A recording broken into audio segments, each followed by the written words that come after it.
Yo, what's good, my beautiful people? I want to thank you for tuning in to another Tyler Perry Sistas review, season 2, episode 14, entitled Just for Me. JUSTFORME. I know I wasn't the only person that thought that. Y'all ain't finna make me feel like I was the only one that did the little song. Maybe I was. But anyway, thank you to all the new subscribers. It's much appreciated. And we just going to get straight into this review because I got a lot of I want to talk about. So the episode opens up with Preston's two brothers still harassing Danny. She was all kinds, excuse my language on this review, she was all kinds of dumb bitch, black bitch, N-word bitch, etc. I was just like, well, my God. Okay, I think the disrespect meter is overflowing right now. It's dinging. Danny was definitely disrespected to me in the worst way, and to do this on her job. The fact that these two dudes purchased a ticket to get back there to see her was flooring. You know what I'm saying? Like, these are some two racist ass just individuals, so we get a glimpse as to what Preston was born, bred, and raised in, and for him to choose not to be that way. At least that's what I'm hoping. So as the dialogue between, let me just say, this scene was entirely too long. It was entirely too long, so I'm finna just cut it. The fact that these brothers told Danny that she was a bet. You know, they bet Preston that he could not hook up with a black woman. Like, he could not have sex with a black woman. They've had their share of black women. They didn't think he can do it. But he wasn't supposed to actually like Danny. He was just supposed to have sex with her.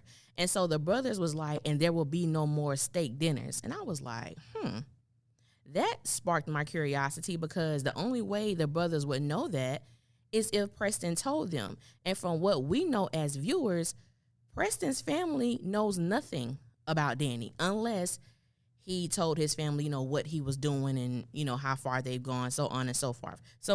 But that did shock me a little bit, because I can see that being a bet, because I mean, like, I think that, yeah, they slept together the first time that they chilled together. So I was like, I could possibly, you know what I'm saying? I could possibly see that. I hope that's not true, but, you know, we'll see. So next thing we know, they were walking away, and Danny came from behind her counter and was talking her little stuff. They turned back around. So by that time, Zach has pulled up in his little cart. And I'm sorry, it was so funny. That dude was like, and you, Jamal. They called him Jamal Tyrone. I said, you know what?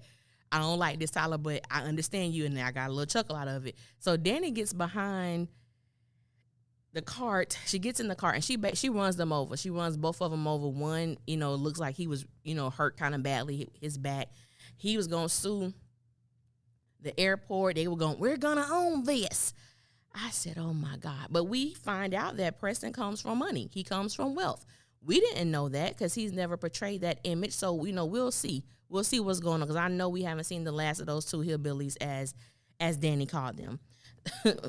We'll see. Maurice and Sabrina. I know a lot of people wonder, including myself, the reason Pam hasn't been fired due to her unprofessionalism at the salon. The real question is, how does Maurice still have a job? I think sometimes it's the forgettable fact that Sabrina is his supervisor, yet he consistently challenges her authority. He uses excessive profanity while clients are in the bank, and he bursts into her office anytime he wants to, just as he did on this particular episode. And Sabrina is in there with Jacoby. She's showing him something he keeps having a problem with. And when Maurice walks in, he basically says that y'all been in here too long. He gets it. He can do it. And Jacoby, you know, excuses himself and he walks out. So basically, this scene wasn't entirely too long as well. Maurice comes in to let Sabrina know that he has received the test results for Calvin and Jacoby. So both of the tests turned out to be negative. So at that point, Maurice told Sabrina that she should call Calvin. Calvin, you know, he came into the bank. Did you see him? And she was like, oh, he was here? And he was like, yeah, he was here. So call that man. Now that you know he's not on drugs, just go ahead and make it right. Sabrina expresses that she was waiting for Calvin to call her. And in my mind, I'm thinking, why would he call you? You were the one who jacked this all up. let's go back to the episode where in the bed, you know, you get the call from Danny about him doing meth. Now, let's pause right there. Because the dude, James, this has, and I didn't see many people commenting or talking about this. I want to know, what was James's motive for telling Danny that Calvin does meth and that he saw Calvin doing meth in the bathroom? Even though it was a lie, we find out. It's like, but what made him say that about Calvin? So it makes me wonder, did something happen between, like, what's going on with that? Because that was just I hope and pray that just wasn't something that Tyler wrote to create a situation between Calvin and Sabrina and him possibly having a drug issue, because it just wouldn't make sense. That is a horrible accusation to make towards someone for no apparent reason. So it makes me think it's more to that story. Hopefully it is, because I would be truly upset if that's just something that Tyler just pulled out of his ass for no reason. I really hope that's not true. So anyway, back to Calvin and Sabrina. I'm like, why would Calvin call you when you're the one who, number one, you should have left him alone a long time ago, because you were never satisfied with who he was as a man or what all came with Calvin. That's always been an issue. So I don't even know why it has dragged this on with them dealing with each other. We do know that Calvin has stated that he loves Sabrina. I think he told her that twice. And, you know, to no avail. She hasn't returned it, which she doesn't have to. I just find it really interesting that she was literally waiting for this man to call her. And even more recently, when she was out with her girls, the man came, approached you, spoke to you, you looked at him in his face, and then turned your head as if you had no words for him. So why would he reach out to you? I promise. Sabrina pissed me off so much. People love to complain about Karen and Andy and all that. I'm going to get to them later, but I think a lot of people give Sabrina passes because she comes off as this really sweet, nice, and bubbly character. I'm like, but Sabrina be on some bullshit too. Sabrina be on some stuff, and Sabrina do some, to me, she operates in a very foul way, but it gets overlooked because it's Sabrina. She's bubbly. She's nice. She's there for her friends. And it's like, no, she gonna get the same read as everyone else would. Now, even though she got on my nerves, Sabrina hit the nail on the head when she told Maurice that he wanted Jacoby. I don't want him. I'm like, baby, yes, you do. It's something about Jacoby that has always rubbed you the wrong way, and maybe you just don't want to admit to the fact that you actually like this dude. It's not a problem if you like him. You just like him. So both of y'all just sitting there lying to each other, as Maurice stated. So when he was telling Sabrina that she liked Jacoby, just go out with him. No, I don't like him. I don't this. And she was like, I just need to stop letting people tell me what to do. I'm like, yeah, no shit, Sherlock. Tell us something we don't know. The fact that Sabrina is so easily swayed, it behooves me. It really does. It really behooves me. But what I said, you know, she told Maurice that Calvin just wasn't the image that she had in her mind of the man that she would be with. And I can understand that. So now that you know that, cut everything off. Sabrina is selfish as hell. Sabrina wants her cake and she wants to eat it too. Nah, boo, you need to make a choice, because what you're doing is you're going toward the direction of playing with people's feelings, and that ain't something that you want to do. So just be honest with yourself. Yeah, you want Jacoby. Yeah, you want to try Jacoby out sexually. You want to go there. And boo, it's okay. You say you want something a little rugged. Now Maurice did make me laugh when he was like, oh, so you want a concussion. And I was like, that was so funny to me. You want a concussion. You want somebody to go upside your head. And it's like, no, she just wants someone that's a little more rugged, a little bit more, rough around the edges. But this is what I think would be the perfect poetic justice to happen. Not that I want Sabrina to go through this, but just for the storyline. It would be something if Jacoby ends up being gay. Like he's a man who's dealing with his own sexuality or coming in tune with it or trying to reject how he feels inside. And it will really show Sabrina that you can have the most, I wouldn't even call Calvin all that feminine. He has feminine ways, I would say that. And he's straight, as he says. Then you can have someone like Jacoby, who is he's built, he got a nice body. You could tell he, a little rough around the edges, and he could be gay as all outdoors. So the outer appearance doesn't matter when it comes to being gay. You have some men who are gay who are flamboyant. You have some men who are gay who you would never know was gay unless they told you. They straight Timbs, all that back.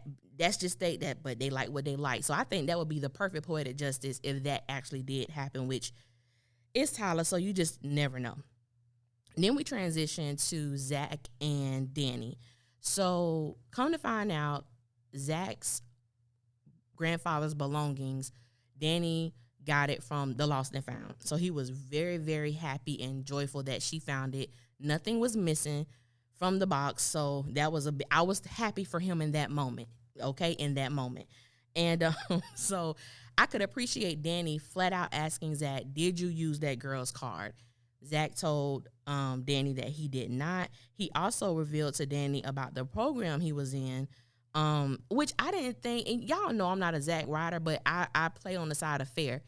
It was nobody's business, and it is nobody's business what Zach is doing. He didn't have to prove to me that he was in this program. That's the reason why he got a truck. That's the reason why, he's doing, or the reason why he's feeling the way that he's feeling. I don't think he owed that to anybody. But I guess for the sake of argument and for the sake of him proving his innocence with this credit card, he just went ahead and told Danny about the program that he was in. She was happy for him, which I'm happy for Zach too. I do want to see Zach come up on his own merit without the help and aid of a woman. That's why I don't really feel him and Fatima, but I'll get to that a little later. So what I found most interesting out of that entire dialogue between them is that, yes, Zach did say he's doing this for himself, and I do utterly believe him. And then he came out and stated that, he just wanted to prove it to Karen. He just wanted Karen to say, Zach, I'm happy for you. Yeah, you did it. And I will be the first woman to say, listen, if a man or woman is so needing their ex's approval or their validation, it is an issue there. That means you're not over this person. Why do you need their congratulations? Why does that matter to you? And those are questions that I'm like, Zach gonna have to answer at some point, because yeah, you doing this for you, but you also want to show Karen this part of you. If you're done like you say you done, you shouldn't give a damn what Karen think about what you doing. It should be no type of consideration there on your behalf when it comes to her. So that's what I call bullshit on some of the things that Zach was saying. He was like, she want to be with old dude? Good, F it. I'm cool with it. And I was like, no, you're not. So I'm going to go back. And this review may sound a little different, but I just want to connect some things here.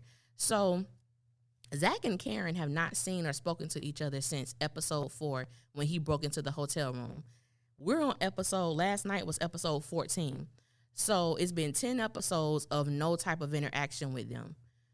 Now, we know in Tyler Perry world, that's only 3.5, maybe 4 days. Not that much. So it ain't been a long time, but it's been enough time. And so he said the same thing to Karen, I believe, on episode 2. He was like, I know you like dude. I know you like him. I know you want to see what can happen, and I respect that. That's what he told her.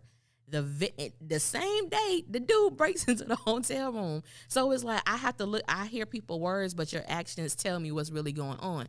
If you respected, honestly, what she said as you told her that you did, then that wouldn't have happened. And so it was like a lot of this episode brought up a lot of dialogue about how, this whole thing with Karen and Zach and why she upset. I can't wait for her to find out about Fatima. We gonna get into all of that.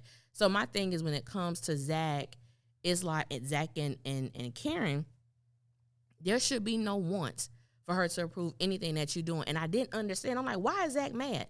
Why did Zach block her? And so people were saying, well, she slapped him and she accused him. I said, no, boo. Zach blocked Karen before any of these things happened. He didn't even know the reason why she was calling before he blocked her. So in my mind, what you mad at?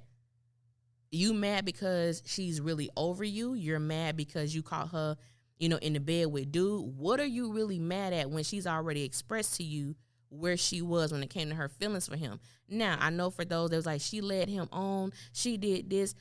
Just because Karen was liking someone else or interested in someone else, that doesn't stop her love for Zach. That love is still there. When you shared your life with someone, even through the ups and the downs, your love just doesn't stop because it's over. I think, we're all grown, may not be in love with him, but you do love him. That love just doesn't go away. And so that's why I said Zach talk out of both sides of his mouth, because you say one thing, but you do something totally different when it comes to that. But we're going to come back to Zach and Karen and Fatima and all that in a minute. Now, Lord Jesus, Fatima and Hayden, they tripped me out because they seem like the most oddest couple in the world, or the most oddest two people who could even engage in sex together.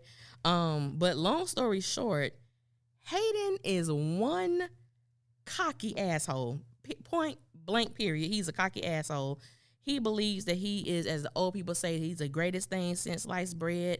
He's the best thing for Fatima. You know, Fatima asked him, did he say something to Zach? Did he tell you that? People who answer a question with a question, and I know I probably do that sometimes too, so I get on my nerves too. That irritates me. But answer my question. But anyway, that's basically what he did. And to sum it up, he was basically telling Fatima that she shouldn't have any interaction with someone like Zach, who's trash.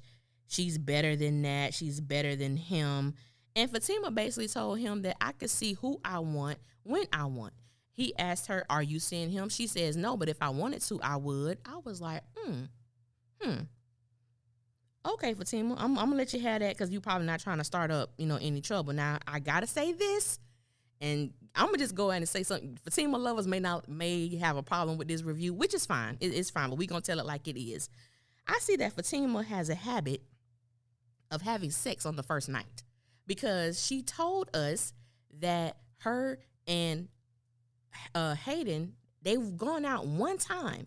So that let me know they went out one time. She had sex with him that one time. His dick game was trash, and she had pushed Hayden to the side. Like, Hayden, you definitely can't be the one, because I don't even enjoy you sexually. And did the same thing with Zach. However, Zach game, is pretty strong. We've all seen what he's working with according to the show, even though that was, not him, really. But we know that Zach is, really working with something, and obviously he knows how to use it well. But it just made me wonder, how many other men has Fatima slept with on the first date? Now, mind you, when she was out with the girls, she told them she don't sleep with everybody that she date. Well, Fatima, I call bullshit, because just based on them two men, if you slept with Hayden, now come on, y'all. I know y'all might look at Hayden, okay? I don't even think he's an ugly brother. Just take Hayden. If you slept with him on the first night, I personally believe every man you go out with, you give him some on the first night, because I can't see Hayden having enough talk game to talk Fatima out of her panties. Fatima wanted to test him out and see what it was, and I just think she does that with every guy she go out with. That's how I see it. Y'all can tell, y'all might not agree, but if we gonna be open and honest, that's just what it's gonna be. I had someone that was like, your reviews are very interesting. They was like, it do cause me to think, but it's very interesting. I'm like, I don't want to be like no other person who's doing reviews. This is just me. This is how my mind think. I don't believe in sugarcoating stuff. I'm going to just tell it how I see it and from my perspective. And that's what it's going to be. So then we get to, Andy and Fatima. So Andy basically overhears what's going on in Hayden's office with Fatima. And I didn't even like Andy's tone when she basically called Fatima into her office. Fatima is good, because, baby, I would have went off on Andy a long time ago. I don't even see how Fatima does it. Yes, Andy apologized. I'm like, but chick, you do this so often. Your apology don't even mean, it doesn't even come off sincere, because I know before season 2 end, she probably gonna do something else with a tone or attitude toward Fatima. So I don't even take Andy apology as something that came from a place of sincerity. That's just me. So she basically was asking, was Hayden harassing her, and Fatima was like, no, I cut that MF up. I'm like, yeah, okay. Fatima talk she talked big crap now. She talk big talk. But I'm gonna talk about that a little later too. But Andy was just like, you want to tell me what's going on with it, so on and so forth. So Fatima kind of gave her a little tidbit about what was going on with that situation with her and Hayden. So Andy, she was like, oh, he seems nice to me. I said, Andy, everybody know, baby, you are not a good judge of character, so I'm going to need you to sit this out. I'm going to need you to sit this out. Then she started talking about relationships. She tried to give relationship advice. I said, Andy, sis, this whole scene is not for you, okay? Don't give Fatima advice on relationships. Don't do any of those things. Now, the interesting thing is I think that Andy, she comes off very sincere with her advice, I guess if you want to call it, or what she's attempting to do. But I'm just like, and it's interesting because Fatima and Andy have a very great rapport when it comes to their personal issues and being able to share them with each other. And Andy does seem to be more calm when she is referencing or when she's talking to Fatima in comparison to some of her girls. Like, I don't know, about that. I think maybe because, sometimes it's great to talk to someone who you really don't know that well, because really you may ask them, well, how you feel about this? But it really wouldn't hit you in a way as if those who personally know you would tell you, yeah, you effing up. Yeah, you been a real asshole right now. It may hit you in a different place emotionally from someone whose perspective you actually care about, as opposed to someone who you really don't even know like that. So what they say, it may or may not matter depending on, depending on the person. So, but I was like, yeah, boo, sit this all out, because this thing has absolutely nothing to do with you. So when Fatima walks out of the office, Paris comes in. And I said, God, you know what? Paris is like such a sweet person. He comes off so sweet, like he's a sweetheart. And I'm like, Andy is not even in a place to receive attention from a man like that yet, because she's still up Gary's ass. Now, I know that Gary was calling her all day. She did not pick up the phone. She didn't answer, but I know that she's going to break. Andy is going to break, and she's going to break very soon, because that situation is not over by a long shot. It's not over by a long shot, but I do give her props for not, answering the phone. I know that she really wanted to, but she didn't do it. But I'm just like, Paris, boo, go find you somebody who's going to love you, who's going to respect you, adore you, because Andy has already shown you, to me, what she thinks about you. She even said it in the episode, like, he said, you treat me like I'm a piece of meat. And she says, well, you kind of are. That would have been, Trick, lose my number.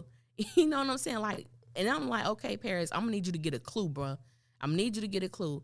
For him to tell this woman, call me when you're calm and when you're sober.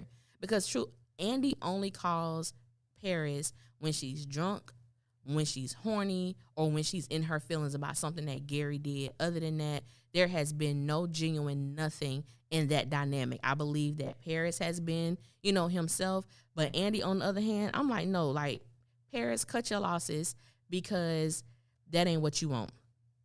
That is just not what you want. Now, I'm getting to a part where, like I said, Fatima fans might be mad at me. Now, don't get me wrong. I like Fatima, too. I like Fatima as well. I just don't give Fatima all the props that I see so many people giving her. And this is why. Because Fatima has presented herself as this boss chick, as this, I don't do this. I do what I want to do. And, okay. Okay. So I see a lot of comments about, Fatima is the classiest woman out of them all. Fatima is a real boss chick. Fatima, and I'm like, I don't see it.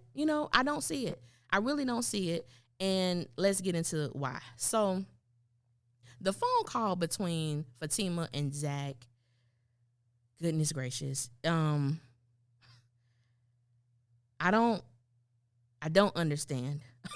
Okay. And I'm sorry. I don't care what anyone says. Fatima is a thirsty ass woman. Fatima is thirsty. Fatima is thirsty. And I know some people, after I said that, y'all done rolled your eyes, sucked your teeth, probably did both, and probably about to turn this off. But don't listen to me. Just hear me out on this, because I really would like to hear, out of everything I've said on this review, I really would like to hear y'all perspective on this, especially men. So the way I see it is, when a man wants a woman, when a man truly wants a woman, he will let you know. You will know either by a text message, phone call, specific message, or, over social media platforms. However this man can get to you to show you his interest, that's what he's going to do. So when I look at the dynamic between Fatima and Zach, and I believe the innate nature of a man is to chase, is to go after. Ever since this whole thing with Fatima and Zach, I have yet to see Zach show any interest in Fatima as her being a possible or being a possibility for him in a romantic way. Other than blowing her back out, Zach has not expressed any interest in Fatima. Anything that has transpired between Fatima and Zach has been all Fatima. Look at when she went out to the house. I'm trying to get him to come back to her house. Even on the phone call, I want you to come over. I'm not taking no for an answer. I'm a cook. I'm going to do all of this. And when you look at Zach's face, Zach looks like he's warring with himself. Like, dang, the loving is good. You know, I want that, but I ain't trying to get caught up in that. And my thing is, if he really wanted Fatima, do we really believe that he would have allowed punk-ass Hayden to do anything about that? They would have been like, look, you better get old boy. He came down here trying to threaten me with you, or whatever the case may be. Yes, I believe that he is trying to be on the up and up. However, it's like, I don't think he views Fatima in that way. Now, do I believe that Fatima is starting to like Zach? Absolutely. I believe she's absolutely starting to like Zach. I just think her and Zach are on two different pages. My thing is, we've seen Zach when he has been apologetic to Karen, even if it was just for a split second, when he bought her a new bonsai tree, when they got back together and he was like making her breakfast, but he didn't know how to cook. So he had like 2 hamburgers or something like, and he served it to her in bed. So I'm like, we have seen certain aspects of Zach. I just don't think Zach like Fatima like that. I think Zach enjoys how Fatima makes him feel, because anytime he mentions Fatima, that's what he says. You know, this woman, she makes me feel like I could do anything. She does this, she does that. But I'm like, Zach hasn't put forth any effort. For everybody saying, you know, I can't wait for Karen to find out when he with Fatima and this. I'm like, but Zach ain't did nothing. This has to be the easiest type of relationship that Zach has had. And so when I hear people say that they can't wait for Karen to find out about Fatima and Zach, I'm like, that ain't even the real shit. We saw what happened when Zach was brought up about seeing another woman or having a woman. Karen, initially, you could tell she was shocked. She made a face like, oh, okay. Then what homegirl said, okay, but what does that have to do with my money? What does it have to do with what we're talking about now? So, and she made it, being Fatima doesn't matter. It's just the mere fact that Danny brought up that Zach was seeing someone. I think if we was going to see a true reaction, it would have happened in that moment. Being that it's Fatima, what the hell does that matter to Karen? She only met Chick once. You know what I'm saying? So I'm like, but the real shit going to be when Danny puts 2 and 2 together. You know why it's going to be some real shit? Because Fatima talked too damn much. Fatima done told all these women that you date multiple men at one time, you not looking for anything serious, and you said it multiple times to Andy. Now, when they find out that Zach is the person that you're seeing, especially with Danny, because Zach has expressed himself about how this woman make him feel. So when she realized that, it's like, you sure? Because she date multiple men. You ain't the only one. That's going to be the real stuff, not when Karen find out. I never understood that. When Karen find out, she going to be hurt. We would have seen it in this episode. That did not happen at all. But I really would like to hear, like, the opinions about that, because if Fatima was my friend and she's telling me everything that she's doing in order to be with this guy, I would be like, sis, leave him alone, because he obviously don't like you. He obviously only want to have sex with you because he ain't putting forth no effort to build anything with you. I just don't even think Zach is in that place mentally to start a relationship with someone. But, you know, y'all can tell me how you feel, if you're mad, if I made you mad, if I touched the nerve, if I made you, I would like to hear, especially with that part. So the last scene with the sisters, that scene was a mess. Comical, but I said, Lord, and I'm like, we consistently see why Karen and Andy don't tell these chicks nothing, because Fatima, Danny and Sabrina has diarrhea of the mouth. They just spew out business, and I found it so funny how people were so mad at Sabrina about telling Danny's business, yet Karen didn't even get the opportunity to tell Sabrina and Andy anything because Danny had already told Sabrina. So I always find it interesting, and I've said this before, depending upon who you like, they overlook. I don't give a damn. I love them. You know, some of them are my favorite, some of them are not, but I still like them. But it's like, I'm not going to say stuff about Danny and not call Karen out on her stuff. It is what it is.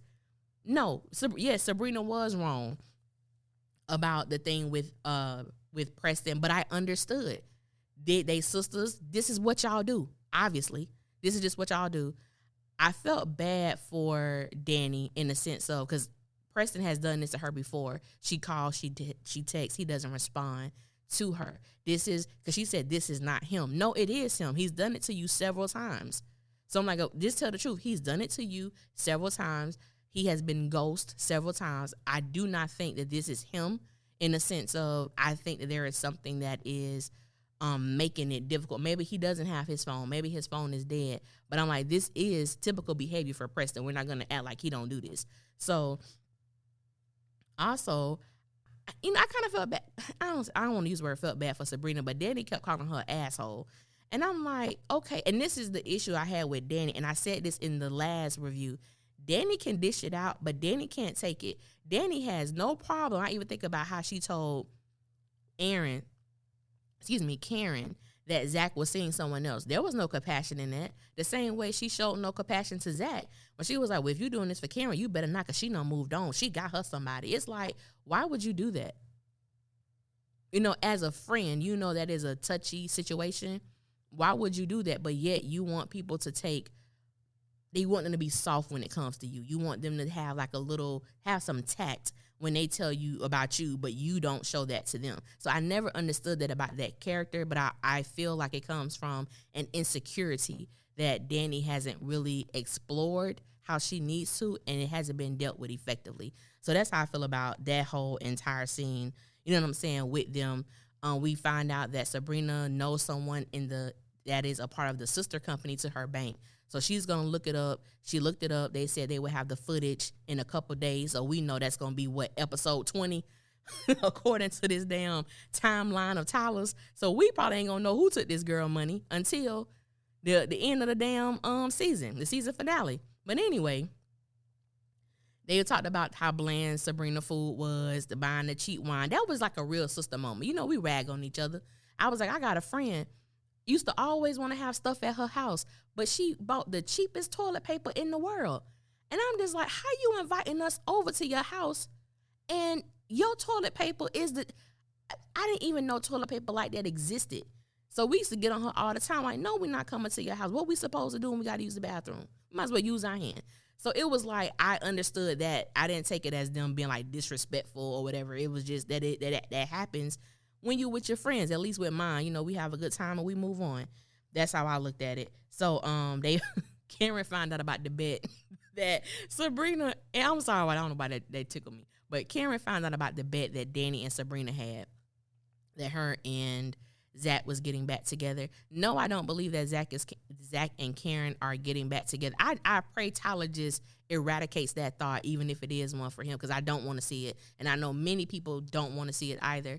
Yeah, so that's really how all that scene lasted. I felt like, I'm gonna be honest with y'all, I gave this episode like the same I gave last week, a 6 out of 10, mainly because there were some scenes that was just entirely too long, and those extra minutes, Tyler could have wrote like 2 more scenes, because sometimes I feel like watching Sistas, we're not going anywhere. It's either he puts a lot of stuff into one episode or not enough in another one. I think it's very rare that we get a great balance of drama than tranquility. Sometimes, like, I don't, it was a slow episode, which I don't mind those. I actually enjoy those. It just felt like nothing was happening. After the scene with Danny, it was like, oh my God, this is going to be a bomb episode. It started off really big. Then it just went really slow afterwards. That's just how I felt about it. But I'm going to give it a 6 out of 10. I hope I didn't leave anything out. I'd be trying to remember so bad. But yeah, thank you guys for listening. I just felt like this episode was just like all over the place. That's how I feel recording it, like I've been all over the place. But yeah, that's how I feel about it. I thank you guys for listening. I didn't mean to go this far. into like 35 minutes, but I did because I really wanted to touch on that whole thing with Zach and Fatima, because I don't see what everyone sees when it comes to that. I just think that relationship or situationship is completely one-sided. It just is. And the thing also too, anytime you start a new situation, the beginning is always, that's why they call it the honeymoon phase or the honeymoon stage. Everything is good. What I don't like about Zach, one of the things I don't like about Zach is that he continues to bring up Karen and what she didn't do. Like all these difficulties he had in the relationship because she never uplifted him. She never encouraged him. No one has ever encouraged him. And I'm like, you lying. Andy has encouraged you. Danny definitely has encouraged you as a friend. I can't imagine you being with someone for 3 years and them not giving you kind words, them not uplifting you or telling you. I remember on the first episode, I think then she tells that he just got to do better. Like you just got to do better. You got to change some stuff. And I'm just like, but everything is good with Fatima. Baby, I'm like, Fatima has known you for 4 days. 3 years of going through the same stuff on both sides, not just Zach, but with Karen as well. 3 years. They should have ended their relationship within a year because they just toxic. But I don't like that he continues to bring her up. Even the preview for next week, before him and Fatima got in the shower, he told us, I just hear my ex's 3 years. I just hear my ex's voice. As a woman, I don't want any man continually telling me about their ex because I'm going to believe it's something still there. Stop talking about your ex to me, period. I just don't like that. That's a red flag for any woman or man. If who you dealing with keep talking about their ex, that is a red flag. And I'm going to tell you, you need to run like Forrest with them braces on his legs and everything. Just get the hell out of Dodge. Okay, now I'm done now. I'm done. Thank you guys for listening. Y'all stay safe out there, and I will holler at y'all later. One.